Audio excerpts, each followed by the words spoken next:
Hello everyone and welcome to today's episode. Today we're going to be taking a look at 5 original Xbox games that you can play right now on your Series X. These aren't delisted, they're available in the store right now. So there's no time better than the present to check out these classic original Xbox games, and they play better than ever through backwards compatibility. So let's get right into it.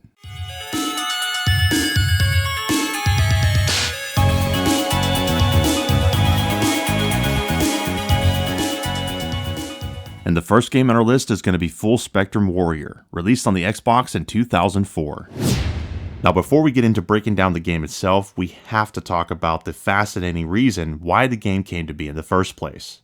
So all the way back in 1999, before the PlayStation 2 or Xbox had even released yet, the US Army started the Institute for Creative Technologies, or ICT, with the goal of advancing their virtual simulation technology, because they really wanted to have new age ways of squad-based tactical training for US Army soldiers. And after the PlayStation 2 and Xbox had come around, they were rather impressed by the commercial gaming technology. They thought maybe we can tap into that. So they then hired Pandemic Studios, gave them a $5 million budget, and Pandemic started developing 2 versions of the game simultaneously, the training version that the Army was going to use, and the commercial version for everybody else.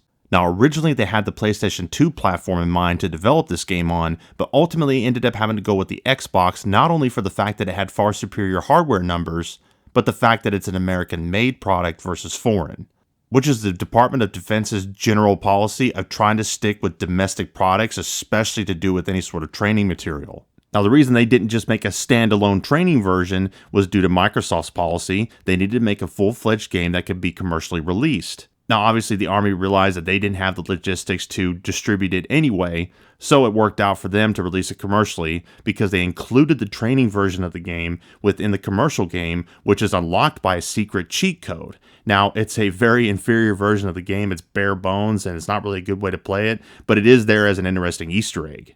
So now you're probably asking how successful the training tool was in the Army. Well, it didn't really go anywhere. They tested it at Fort Benning for a while, and by 2004, they'd already deemed it out of date because a lot of post 9/11 combat tactics were based indoors. It just really didn't fall in line with what they needed for training by that point. Everything had changed. Now, while it didn't succeed as a training tool, it did succeed as a commercial product. It actually sold quite well and was critically well received. Now, funny enough, the following year it would come out on PlayStation 2 because by that point nobody cared. It wasn't focused on being a training simulator anymore. In fact, the Army version of the game is only on the original Xbox disc. So it really is an historical and interesting Easter egg, that training mode being on the Xbox version. Real quick, when it comes to backwards compatibility enhancements for original Xbox games on your Series X, you have the standard fare items, faster loading times, automatic HDR, 16 times anisotropic filtering, and in the case of original Xbox games, you get 4K resolution enhancements. So the image quality is far superior than what it ever could have been originally. It looks like an actual remaster at that point. Now there's one main variable amongst all these enhancements, and that's frame rate and performance. There are select titles that get frame rate boost, and the only way you turn those on is by going to compatibility settings and you enable it. But the games that don't have that, it's just whatever you get, and that depends on if the game has a frame rate cap or not. If it has no frame rate cap, it's probably going to run at a smooth 60. If it has an original 30 frames per second cap, then it's going to be stuck at 30. The problem with Full Spectrum Warrior, it has a 30 frames per second cap, which is fine, but it's not a very good 30 frames per second. For whatever reason, it has a lot of stutters and hiccups and stuff, and it's not very smooth at all. By the way, I discovered there's an error in the settings. If you're like me and you're an inverted controller player, just leave it on normal because they have it backwards. While this is a squad-based military sim in terms of simple titles, it really is more than that, and one thing it's not is a shooter, because you are actually not shooting anything. You are spectating, guiding, and ordering your soldiers what to do. And you have up to 3 squads at a time that you're able to control. I would say a game with probably the closest mechanic to this that I'm aware of is Brothers in Arms. Even though that's a first-person shooter, take that element out of it, I'm talking about the squad commanding element of it. It's actually quite a bit similar. So instead of you fighting alongside AI and you yourself are kind of making sure you clean up everything and you're landing the shots and you're protecting everybody, you have to be smart, use your head, and use tactics to guide them to keep themselves safe. So it adds a whole new dynamic to this that you don't see in most shooters. And there I said it again, shooter, because it's not really a shooter. That's why it trips you up with this unique formula. It has a totally different feel to it. And that's what I like about this game. It's just a unique experience. And it's super satisfying to use your smarts, use your head, and you're tactically sound. You keep your guys safe, you take out the enemy, moving from cover to cover, keeping each other covered, using grenades when you need to. It's a gritty, realistic, and very unique game of its time, and honestly, I wish they would bring it back in some form. So Full Spectrum Warrior, it's a really interesting military sim that I recommend to anybody who loves tactical-based games. I highly recommend it. Up next, we have Mercenaries Playground of Destruction, released for the Xbox in 2005.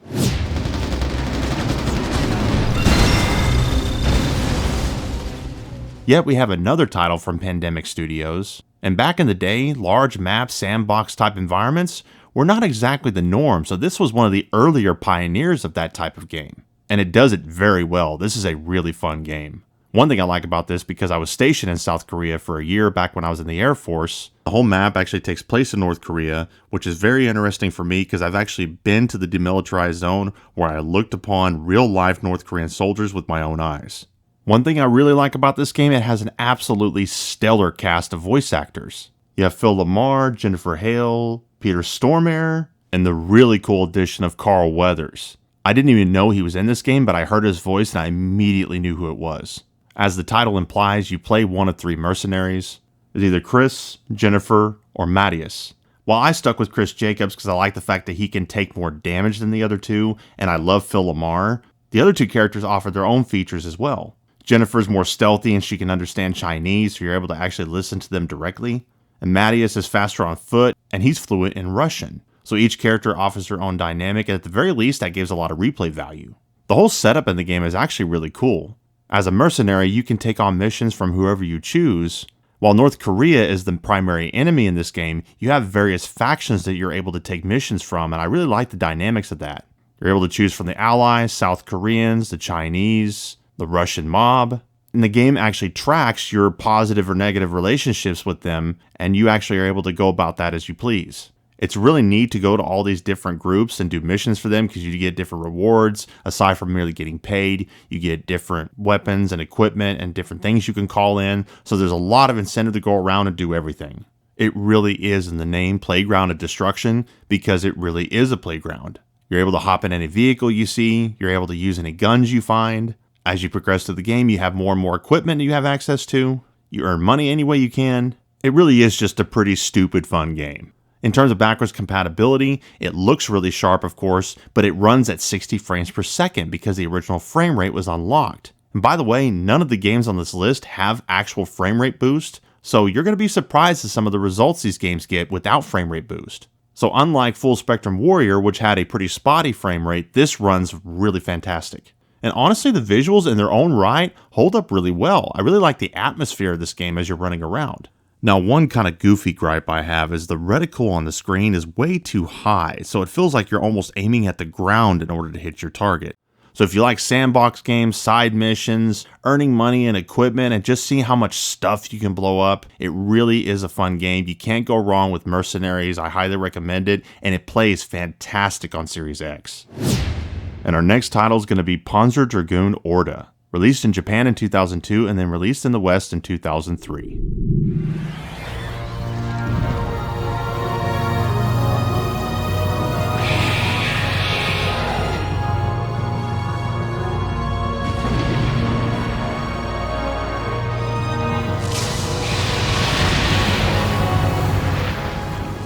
Look, I'm going to cut to the chase. This is one of the most beautiful games ever made. It was one of the most beautiful games in that generation, and it holds up in 2025, especially with this 4K resolution and 60 frames per second. It looks phenomenal. This was one of the games on the Xbox that showed what the PlayStation and GameCube and Dreamcast could not do. Now, I'm going to warn you though, this game has a learning curve. It's not for everybody, and it's really tough, but it's really cool. It seriously has a deep cult following for a reason. If you've never played a Panzer Dragoon before, which goes back to the Sega Saturn, I would say the easiest comparison to make would be to Star Fox. Because at the end of the day, it's an on-rails shooter, but it's more dynamic than just merely an on-rails shooter. Like the way Star Fox is, it's a blast, there's a lot of intricate ways to take out enemies, you have different types of weapons. In this case, you actually have 3 different dragon forms to choose from, which really does add layers to the dynamics of the game. but also adds to the challenge because you really should be selective of which form you're using for which scenario on the fly, and you have to really get used to that. You have to master what the game gives you. Hence how difficult this game is. It does not play, it is pretty brutal. The checkpoint system, aside from getting to a boss, is not forgiving whatsoever. Once you get to a boss, you're checkpointed at that boss, but before you get to the boss, it resets the whole level, and that's pretty frustrating at times. But it's worth it though, this game is a classic. I actually really like the design of the main character, especially in the cutscenes. The story is actually pretty interesting, and they've had more characters in this, although Panzer Dragoon has always had quite an emphasis on story, even as an on-rails shooter. Kind of like Shadow of the Colossus and Eco, it's a fictional language throughout all the characters, so that kind of adds an interesting dynamic to the way the story's told. The intricate level designs are really well done. There's different paths you're able to take, different rewards you're able to earn depending on how many enemies you kill, so it has a lot of replay value. You really do want to master this and earn as many rewards as you can, because as you get these rewards that pop out in the environment, they upgrade your dragons. Now that's where it's a little bit challenging. When you want to upgrade a specific dragon and you see the reward floating, you have to switch to that dragon and grab that as fast as you can. Now it's a little tricky, and sometimes you'll level up the dragon you didn't mean to, but it's all part of the challenge here because this game is not easy. And unlike the first two titles in the video, this is an Xbox exclusive to this day. With its rich fantasy setting, old school difficulty, beautiful graphics. You can't go wrong with Panzer Dragoon Orta, especially if you're a veteran of the series, or at the very least you appreciate the likes of Star Fox. It looks and plays fantastic on Series X. You should check this classic out. Next up, we have Red Faction 2, released for the original Xbox in 2003. Intruder in motor pool. All responsible. Full alert. This is not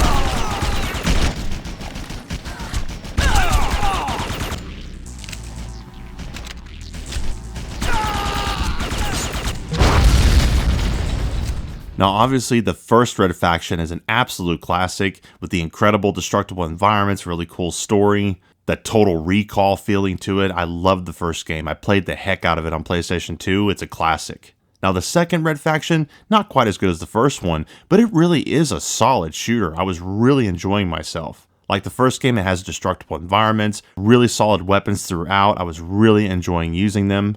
Really solid controls that are fully customizable, so I was able to map each and every button to my liking.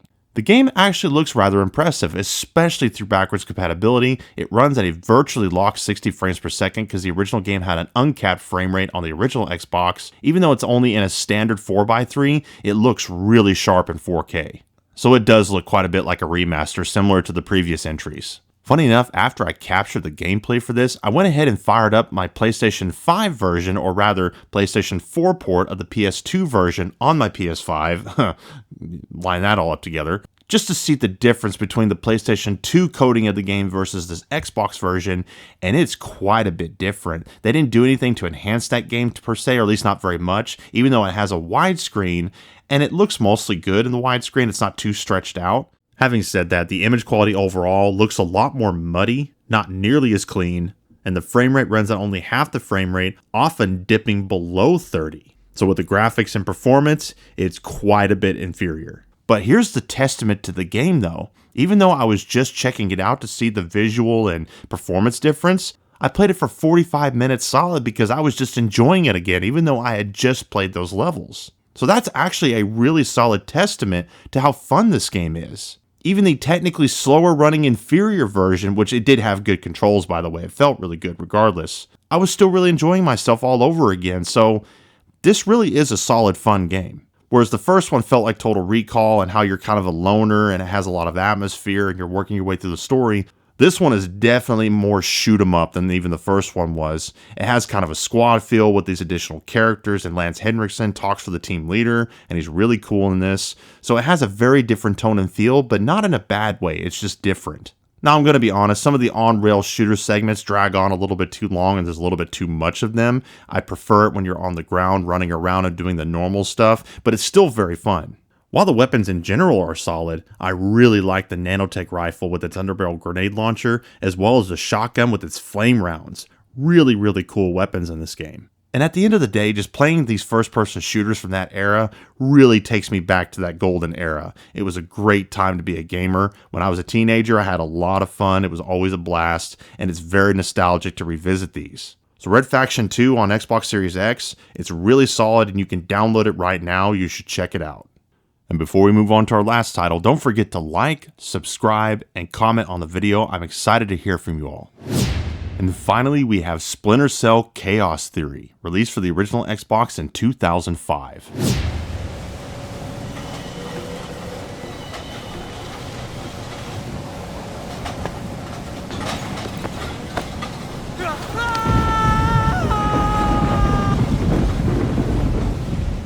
Now, I'm going to be honest, I have to give a bit of a disclaimer here. I am not great at Splinter Cell games. I tend to struggle with sneaking around in stealth. I've played a lot of Metal Gear Solid. That has its own feel. This is quite a bit different. This is actually even more realistic, and it takes a little bit of dedication to get rather good at it. I'm just simply not naturally. But I still absolutely appreciate the brilliance of these games. And Chaos Theory is arguably the best entry in the entire Splinter Cell series. It's a masterpiece. And I fully acknowledge that, even though I'm not the best at it. Now, you might be wondering, why am I covering Chaos Theory when I have not covered the first two games on the channel yet?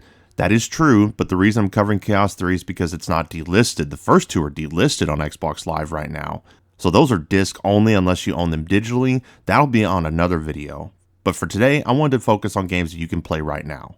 The graphics are absolutely beautiful. It absolutely holds up in 2025. It has gorgeous visuals, especially for the time. It was mind-blowing. The lighting effects are truly phenomenal. When this came out on the Xbox originally back in the day, the graphics in this was up there with Escape from Butcher Bay and Halo 2 and Doom 3 and all the other games that pushed the original Xbox to its hardware limits.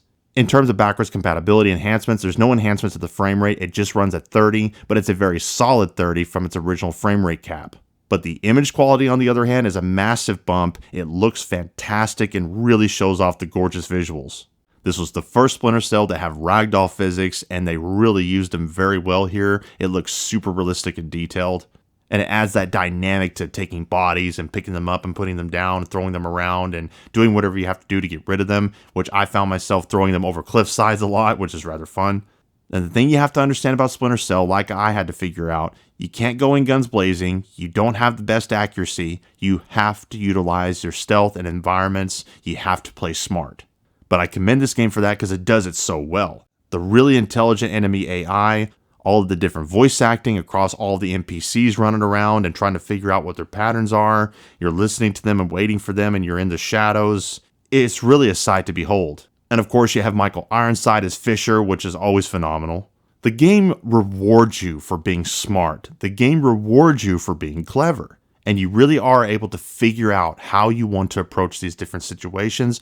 And there's always a plethora of options and how to approach different scenarios and how to take down enemies and how to get to your objective. It really is very dynamic. It's expertly designed. But with the expert design and with the hyper detail and with the pretty deep realism, like I said, it comes with the learning curve. This is not easy. I'm not dogging it for it, but you just can't go in expecting it to be like any other game. But that's the beauty of Splinter Cell, and that's what the fans love about it. So Splinter Cell Chaos Theory, it's arguably the best in the series, and it's easily one of the best games of all time. And unlike the first two games, it is not delisted. It is currently available, so you should get it while it's there. So that was 5 original Xbox games that you can play right now on your Series X. These are all currently available in the store, and you should absolutely check them out. There is a plethora of options here. I hope you enjoyed the video. Thank you for watching up to this point. God bless, and I'll catch you later.